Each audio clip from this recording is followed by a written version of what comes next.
Gas cylinder ಸರಬರಾಜಿನಿಂದಾಗಿ hotel ಉದ್ಯಮಕ್ಕೆ ಭಾರಿ ಹೊಡೆತ ಬಿದ್ದಿತ್ತು. ಗ್ಯಾಸ್ ಸಿಲಿಂಡರ್ಗಳು ಸಿಗದೆ ಒಂದಿಷ್ಟು ಹೋಟೆಲ್ಗಳು ಮುಚ್ಚುವಂತಹ ಪರಿಸ್ಥಿತಿ ನಿರ್ಮಾಣ ಆಗಿತ್ತು. ಈ ಹಿಂದೆ ಆಹಾರ ಸಚಿವರು ಸಭೆಯನ್ನು ನಡೆಸಿ 1,000 ಸಿಲಿಂಡರ್ಗಳನ್ನು ಹೋಟೆಲ್ಗೆ ನೀಡುವಂತಹ ಭರವಸೆಯನ್ನು ನೀಡಿದ್ರು. ಆದರೆ ಇದೀಗ ಮತ್ತೊಂದು ಸಭೆಯನ್ನು ಕರೆದು 10,000 ಸಿಲಿಂಡರ್ಗಳನ್ನು ನೀಡುವಂತಹ ಭರವಸೆಯನ್ನು ನೀಡಿರುವಂಥದ್ದು. ಆದರೆ ಕಳೆದ ಬಾರಿಗಿಂತ ಈ ಬಾರಿ ಒಂದಿಷ್ಟು ವಲಯಗಳನ್ನು ಹೆಚ್ಚಾಗಿ ಸೇರ್ಪಡೆ ಮಾಡಲಾಗ್ತಾ ಇದೆ. ರೆಸ್ಟೋರೆಂಟ್ಗಳಾಗಿರ್ಬೋದು, ಡಾಬಾಗಳಾಗಿರ್ಬೋದು, ಪಿ ಜಿಗಳಾಗಿರ್ಬೋದು, ಇನ್ನಿತರ ವಲಯಗಳನ್ನು ಸೇರ್ಪಡೆ ಮಾಡಲಾಗಿದೆ. ಇದರ ಬಗ್ಗೆ ಮಾತಾಡಲಿಕ್ಕೆ ನಮ್ಮ ಜೊತೆಗೆ ಕರ್ನಾಟಕ ಹೋಟೆಲ್ ಅಸೋಸಿಯೇಷನ್ ಅಧ್ಯಕ್ಷರಾಗಿರುವಂತಹ ಜಿ.ಕೆ. ಶೆಟ್ಟಿ ಇದ್ದಾರೆ. ಅವ್ರನ್ನ ಮಾತಾಡಿಸ್ತಾ ಹೋಗ್ತೀನಿ. ಸರಿಗ ಒಂದು ಕಡೆಯಲ್ಲಿ ಕಳೆದ ಬಾರಿಯ ಮೀಟಿಂಗಲ್ಲಿ ಭಾರಿ ನಿರಾಸೆ ಆಗಿತ್ತು ನಿಮಗೆ. ಆದರೆ ಈ ಬಾರಿಯ ಒಂದು ಏನು ಮೀಟಿಂಗ್ ಆಯಿತು, ಆ ಮೀಟಿಂಗಲ್ಲಿ 10,000 ಸಿಲಿಂಡರ್ಗಳಂತ ಹೇಳಿದ್ದಾರೆ. ಆದರೆ ಎಲ್ಲೋ ಒಂದು ಕಡೆಯಲ್ಲಿ ವಲಯಗಳನ್ನು ಹೆಚ್ಚು ಮಾಡಿದ್ದಾರೆ. KMF ಆಗಿರ್ಬೋದು, ಬೇರೆ ಇಂಡಸ್ಟ್ರಿಗಳಾಗಿರ್ಬೋದು, ಇಂಡಸ್ಟ್ರಿಯಲ್ ಕ್ಯಾಂಟೀನ್ಗಳಾಗಿರ್ಬೋದು.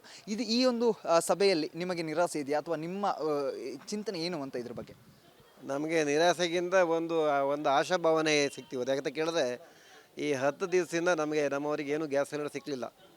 ಹಿಂದಿನ ಸಾರಿ 20% ಅಂತ ಹೇಳೋದ್ರಲ್ಲಿ ನಮಗೆ ಕೊಟ್ಟಿರುವ ಆ 20ರಲ್ಲಿ 14%ನಲ್ಲಿ 1,000 ಸಿಲಿಂಡ್ರ್ 1,000 ಸಿಲಿಂಡ್ರನ್ನ ನಮ್ಮ ರಾಜ್ಯಕ್ಕೆ ಬೇಗ 1,000 ಸಿಲಿಂಡ್ರ್ ಹೇಗೆ ಹಂಚುವುದು ಅನ್ನೋ ಪ್ರಶ್ನೆ ಕೂಡ ಅವರಿಗಿತ್ತು, ಯಕ್ಷ ಪ್ರಶ್ನೆ.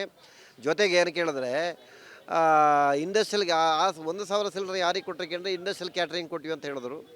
ತದನಂತರ ಮತ್ತೆ ಪುನಃ ಈ ವಿಚಾರ ದಿನೇ ದಿನೇ ಎಲ್ಲ ಮಾಧ್ಯಮದಲ್ಲಿ ಬಂದಿರೋದ್ರಿಂದ ಅದು ವಿಧಾನಸಭೆಯಲ್ಲಿ ಕೂಡ ಚರ್ಚೆ ಆಯಿತು ಅಂತ ತಾವೆಲ್ಲ ಗಮನಿಸಿದ್ದೀರಾ. ವಿಧಾನಸಭೆಯಲ್ಲಿ ನಮ್ಮ ಸಚಿವರು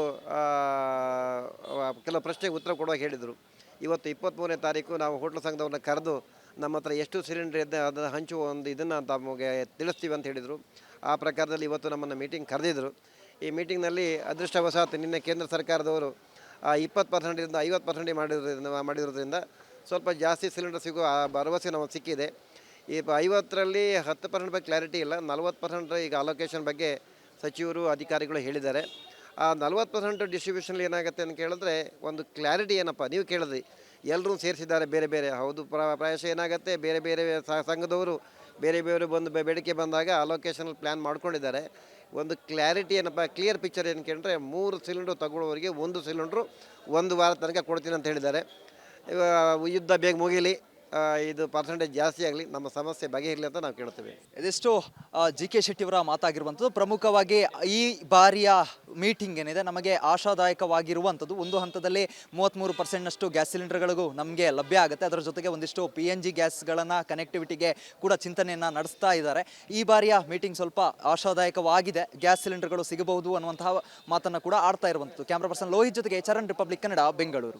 ಗ್ಯಾಸ್ ಸಿಲಿಂಡರ್ ಸರಬರಾಜಿನಿಂದಾಗಿ ಹೋಟೆಲ್ ಉದ್ಯಮಕ್ಕೆ ಭಾರಿ ಹೊಡೆತ ಬಿದ್ದಿತ್ತು. ಗ್ಯಾಸ್ ಸಿಲಿಂಡರ್ಗಳು ಸಿಗದೆ ಒಂದಿಷ್ಟು ಹೋಟೆಲ್ಗಳು ಮುಚ್ಚುವಂತಹ ಪರಿಸ್ಥಿತಿ ನಿರ್ಮಾಣ ಆಗಿತ್ತು. ಈ ಹಿಂದೆ ಆಹಾರ ಸಚಿವರು ಸಭೆಯನ್ನು ನಡೆಸಿ 1,000 ಸಿಲಿಂಡರ್ಗಳನ್ನು ಹೋಟೆಲ್ಗೆ ನೀಡುವಂತಹ ಭರವಸೆಯನ್ನು ನೀಡಿದ್ರು. ಆದರೆ ಇದೀಗ ಮತ್ತೊಂದು ಸಭೆಯನ್ನು ಕರೆದು 10,000 ಸಿಲಿಂಡರ್ಗಳನ್ನು ನೀಡುವಂತಹ ಭರವಸೆಯನ್ನು ನೀಡಿರುವಂಥದ್ದು. ಆದರೆ ಕಳೆದ ಬಾರಿಗಿಂತ ಈ ಬಾರಿ ಒಂದಿಷ್ಟು ವಲಯಗಳನ್ನು ಹೆಚ್ಚಾಗಿ ಸೇರ್ಪಡೆ ಮಾಡಲಾಗ್ತಾ ಇದೆ. ರೆಸ್ಟೋರೆಂಟ್ಗಳಾಗಿರ್ಬೋದು, ಡಾಬಾಗಳಾಗಿರ್ಬೋದು, ಪಿ ಜಿಗಳಾಗಿರ್ಬೋದು, ಇನ್ನಿತರ ವಲಯಗಳನ್ನು ಸೇರ್ಪಡೆ ಮಾಡಲಾಗಿದೆ. ಇದರ ಬಗ್ಗೆ ಮಾತಾಡಲಿಕ್ಕೆ ನಮ್ಮ ಜೊತೆಗೆ ಕರ್ನಾಟಕ ಹೋಟೆಲ್ ಅಸೋಸಿಯೇಷನ್ ಅಧ್ಯಕ್ಷರಾಗಿರುವಂತಹ ಜಿ.ಕೆ. ಶೆಟ್ಟಿ ಇದ್ದಾರೆ. ಅವ್ರನ್ನ ಮಾತಾಡಿಸ್ತಾ ಹೋಗ್ತೀನಿ. ಸರಿಗ ಒಂದು ಕಡೆಯಲ್ಲಿ ಕಳೆದ ಬಾರಿಯ ಮೀಟಿಂಗಲ್ಲಿ ಭಾರಿ ನಿರಾಸೆ ಆಗಿತ್ತು ನಿಮಗೆ. ಆದರೆ ಈ ಬಾರಿಯ ಒಂದು ಏನು ಮೀಟಿಂಗ್ ಆಯಿತು, ಆ ಮೀಟಿಂಗಲ್ಲಿ 10,000 ಸಿಲಿಂಡರ್ಗಳಂತ ಹೇಳಿದ್ದಾರೆ. ಆದರೆ ಎಲ್ಲೋ ಒಂದು ಕಡೆಯಲ್ಲಿ ವಲಯಗಳನ್ನು ಹೆಚ್ಚು ಮಾಡಿದ್ದಾರೆ. KMF ಆಗಿರ್ಬೋದು, ಬೇರೆ ಇಂಡಸ್ಟ್ರಿಗಳಾಗಿರ್ಬೋದು, ಇಂಡಸ್ಟ್ರಿಯಲ್ ಕ್ಯಾಂಟೀನ್ಗಳಾಗಿರ್ಬೋದು.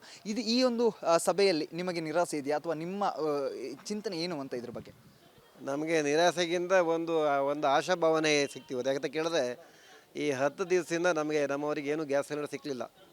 ಹಿಂದಿನ ಸಾರಿ 20% ಅಂತ ಹೇಳೋದ್ರಲ್ಲಿ ನಮಗೆ ಕೊಟ್ಟಿರುವ ಆ 20ರಲ್ಲಿ 14%ನಲ್ಲಿ 1,000 ಸಿಲಿಂಡ್ರ್ 1,000 ಸಿಲಿಂಡ್ರನ್ನ ನಮ್ಮ ರಾಜ್ಯಕ್ಕೆ ಬೇಗ 1,000 ಸಿಲಿಂಡ್ರ್ ಹೇಗೆ ಹಂಚುವುದು ಅನ್ನೋ ಪ್ರಶ್ನೆ ಕೂಡ ಅವರಿಗಿತ್ತು, ಯಕ್ಷ ಪ್ರಶ್ನೆ.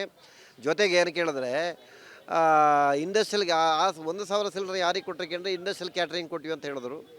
ತದನಂತರ ಮತ್ತೆ ಪುನಃ ಈ ವಿಚಾರ ದಿನೇ ದಿನೇ ಎಲ್ಲ ಮಾಧ್ಯಮದಲ್ಲಿ ಬಂದಿರೋದ್ರಿಂದ ಅದು ವಿಧಾನಸಭೆಯಲ್ಲಿ ಕೂಡ ಚರ್ಚೆ ಆಯಿತು ಅಂತ ತಾವೆಲ್ಲ ಗಮನಿಸಿದ್ದೀರಾ. ವಿಧಾನಸಭೆಯಲ್ಲಿ ನಮ್ಮ ಸಚಿವರು ಕೆಲವು ಪ್ರಶ್ನೆಗೆ ಉತ್ತರ ಕೊಡುವಾಗ ಹೇಳಿದರು, ಇವತ್ತು 23ನೇ ತಾರೀಕು ನಾವು ಹೋಟ್ಲ್ ಸಂಘದವ್ರನ್ನ ಕರೆದು ನಮ್ಮ ಹತ್ರ ಎಷ್ಟು ಸಿಲಿಂಡರ್ ಇದೆ ಅದನ್ನು ಹಂಚುವ ಒಂದು ಇದನ್ನು ತಮಗೆ ತಿಳಿಸ್ತೀವಿ ಅಂತ ಹೇಳಿದರು. ಆ ಪ್ರಕಾರದಲ್ಲಿ ಇವತ್ತು ನಮ್ಮನ್ನು ಮೀಟಿಂಗ್ ಕರೆದಿದ್ದರು. ಈ ಮೀಟಿಂಗ್ನಲ್ಲಿ ಅದೃಷ್ಟವಶಾತ್ ನಿನ್ನೆ ಕೇಂದ್ರ ಸರ್ಕಾರದವರು 20%ರಿಂದ 50% ಮಾಡಿರೋದ್ರಿಂದ ಸ್ವಲ್ಪ ಜಾಸ್ತಿ ಸಿಲಿಂಡರ್ ಸಿಗೋ ಭರವಸೆ ನಮಗೆ ಸಿಕ್ಕಿದೆ. ಈ 50ರಲ್ಲಿ 10% ಬಗ್ಗೆ ಕ್ಲಾರಿಟಿ ಇಲ್ಲ, 40% ಈಗ ಅಲೋಕೇಶನ್ ಬಗ್ಗೆ ಸಚಿವರು ಅಧಿಕಾರಿಗಳು ಹೇಳಿದ್ದಾರೆ. ಆ 40% ಡಿಸ್ಟ್ರಿಬ್ಯೂಷನ್ ಏನಾಗುತ್ತೆ ಅಂತ ಕೇಳಿದ್ರೆ ಒಂದು ಕ್ಲಾರಿಟಿ ಏನಪ್ಪ ನೀವು ಕೇಳಿದ್ರಿ ಎಲ್ಲರೂ ಸೇರಿಸಿದ್ದಾರೆ ಬೇರೆ ಬೇರೆ ಹೌದು ಪ್ರಾಯಶಃ ಏನಾಗುತ್ತೆ ಬೇರೆ ಬೇರೆ ಸಂಘದವರು ಬೇರೆ ಬೇರೆ ಬಂದು ಬೇಡಿಕೆ ಬಂದಾಗ ಅಲೋಕೇಶನಲ್ಲಿ ಪ್ಲ್ಯಾನ್ ಮಾಡ್ಕೊಂಡಿದ್ದಾರೆ. ಒಂದು ಕ್ಲಾರಿಟಿ ಏನಪ್ಪ ಕ್ಲಿಯರ್ ಪಿಕ್ಚರ್ ಏನು ಕೇಳಿದ್ರೆ 3 ಸಿಲಿಂಡ್ರು ತಗೊಳ್ಳೋರಿಗೆ 1 ಸಿಲಿಂಡ್ರು 1 ವಾರ ತನಕ ಕೊಡ್ತೀನಿ ಅಂತ ಹೇಳಿದ್ದಾರೆ. ಯುದ್ಧ ಬೇಗ ಮುಗೀಲಿ, ಇದು ಪರ್ಸೆಂಟೇಜ್ ಜಾಸ್ತಿ ಆಗಲಿ, ನಮ್ಮ ಸಮಸ್ಯೆ ಬಗೆಹರಿಲಿ ಅಂತ ನಾವು ಕೇಳ್ತೀವಿ. ಇದೆಷ್ಟು ಜಿ ಕೆ ಶೆಟ್ಟಿಯವರ ಮಾತಾಗಿರುವಂಥದ್ದು. ಪ್ರಮುಖವಾಗಿ ಈ ಬಾರಿಯ ಮೀಟಿಂಗ್ ಏನಿದೆ ನಮಗೆ ಆಶಾದಾಯಕವಾಗಿರುವಂಥದ್ದು. ಒಂದು ಹಂತದಲ್ಲಿ 33% ಗ್ಯಾಸ್ ಸಿಲಿಂಡರ್ಗಳಿಗೂ ನಮಗೆ ಲಭ್ಯ ಆಗುತ್ತೆ. ಅದರ ಜೊತೆಗೆ ಒಂದಿಷ್ಟು PNG ಗ್ಯಾಸ್ಗಳನ್ನು ಕನೆಕ್ಟಿವಿಟಿಗೆ ಕೂಡ ಚಿಂತನೆಯನ್ನು ನಡೆಸ್ತಾ ಇದ್ದಾರೆ. ಈ ಬಾರಿಯ ಮೀಟಿಂಗ್ ಸ್ವಲ್ಪ ಆಶಾದಾಯಕವಾಗಿದೆ, ಗ್ಯಾಸ್ ಸಿಲಿಂಡರ್ಗಳು ಸಿಗಬಹುದು ಅನ್ನುವಂತಹ ಮಾತನ್ನು ಕೂಡ ಆಡ್ತಾ ಇರುವಂಥದ್ದು. ಕ್ಯಾಮ್ರಾ ಪರ್ಸನ್ ಲೋಹಿತ್ ಜೊತೆಗೆ ಚರಣ್, ರಿಪಬ್ಲಿಕ್ ಕನ್ನಡ, ಬೆಂಗಳೂರು.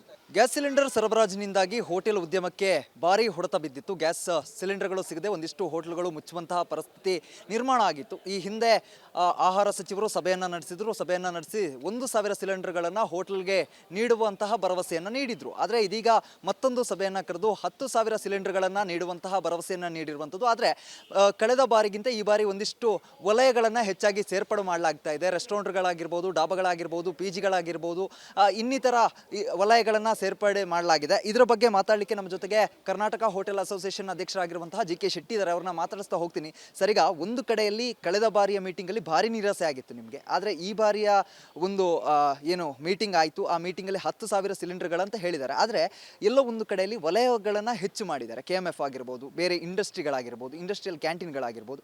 ಇದು ಈ ಒಂದು ಸಭೆಯಲ್ಲಿ ನಿಮಗೆ ನಿರಾಸೆ ಇದೆಯಾ ಅಥವಾ ನಿಮ್ಮ ಚಿಂತನೆ ಏನು ಅಂತ ಇದ್ರ ಬಗ್ಗೆ? ನಮಗೆ ನಿರಾಸೆಗಿಂತ ಒಂದು ಆಶಾಭಾವನೆ ಸಿಗ್ತೀವಿ. ಯಾಕಂತ ಕೇಳಿದ್ರೆ ಈ 10 ದಿವಸದಿಂದ ನಮ್ಮವರಿಗೆ ಏನು ಗ್ಯಾಸ್ ಸಿಲಿಂಡರ್ ಸಿಕ್ಕಲಿಲ್ಲ. ಹಿಂದಿನ ಸಾರಿ 20% ಅಂತ ಹೇಳೋದ್ರಲ್ಲಿ ನಮಗೆ ಕೊಟ್ಟಿರುವ ಆ 20ರಲ್ಲಿ 14%ನಲ್ಲಿ 1,000 ಸಿಲಿಂಡ್ರ್ 1,000 ಸಿಲಿಂಡ್ರನ್ನ ನಮಗೆ ನಮ್ಮ ರಾಜ್ಯಕ್ಕೆ ಬೇಗ 1,000 ಸಿಲಿಂಡ್ರ್ ಹೇಗೆ ಹಂಚುವುದು ಅನ್ನೋ ಪ್ರಶ್ನೆ ಕೂಡ ಅವರಿಗಿತ್ತು, ಯಕ್ಷ ಪ್ರಶ್ನೆ. ಜೊತೆಗೆ ಏನು ಕೇಳಿದ್ರೆ ಇಂಡಸ್ಟ್ರಿಯಲ್ಗೆ 1,000 ಸಿಲಿಂಡರ್ ಯಾರಿಗೆ ಕೊಟ್ಟರೆ ಇಂಡಸ್ಟ್ರಿಯಲ್ ಕ್ಯಾಟ್ರಿಂಗ್ ಕೊಟ್ಟಿವಿ ಅಂತ ಹೇಳಿದ್ರು. ತದನಂತರ ಮತ್ತೆ ಪುನಃ ಈ ವಿಚಾರ ದಿನೇ ದಿನೇ ಎಲ್ಲ ಮಾಧ್ಯಮದಲ್ಲಿ ಬಂದಿರೋದ್ರಿಂದ ಅದು ವಿಧಾನಸಭೆಯಲ್ಲಿ ಕೂಡ ಚರ್ಚೆ ಆಯಿತು ಅಂತ ತಾವೆಲ್ಲ ಗಮನಿಸಿದ್ದೀರಾ. ವಿಧಾನಸಭೆಯಲ್ಲಿ ನಮ್ಮ ಸಚಿವರು ಕೆಲವು ಪ್ರಶ್ನೆಗೆ ಉತ್ತರ ಕೊಡುವಾಗ ಹೇಳಿದರು, ಇವತ್ತು 23ನೇ ತಾರೀಕು ನಾವು ಹೋಟ್ಲ್ ಸಂಘದವ್ರನ್ನ ಕರೆದು ನಮ್ಮ ಹತ್ರ ಎಷ್ಟು ಸಿಲಿಂಡರ್ ಇದೆ ಅದನ್ನು ಹಂಚುವ ಒಂದು ಇದನ್ನು ತಮಗೆ ತಿಳಿಸ್ತೀವಿ ಅಂತ ಹೇಳಿದರು. ಆ ಪ್ರಕಾರದಲ್ಲಿ ಇವತ್ತು ನಮ್ಮನ್ನು ಮೀಟಿಂಗ್ ಕರೆದಿದ್ದರು. ಈ ಮೀಟಿಂಗ್ನಲ್ಲಿ ಅದೃಷ್ಟವಶಾತ್ ನಿನ್ನೆ ಕೇಂದ್ರ ಸರ್ಕಾರದವರು 20%ರಿಂದ 50% ಮಾಡಿರೋದ್ರಿಂದ ಸ್ವಲ್ಪ ಜಾಸ್ತಿ ಸಿಲಿಂಡರ್ ಸಿಗೋ ಭರವಸೆ ನಮಗೆ ಸಿಕ್ಕಿದೆ. ಈ 50ರಲ್ಲಿ 10% ಬಗ್ಗೆ ಕ್ಲಾರಿಟಿ ಇಲ್ಲ, 40% ಈಗ ಅಲೋಕೇಶನ್ ಬಗ್ಗೆ ಸಚಿವರು ಅಧಿಕಾರಿಗಳು ಹೇಳಿದ್ದಾರೆ.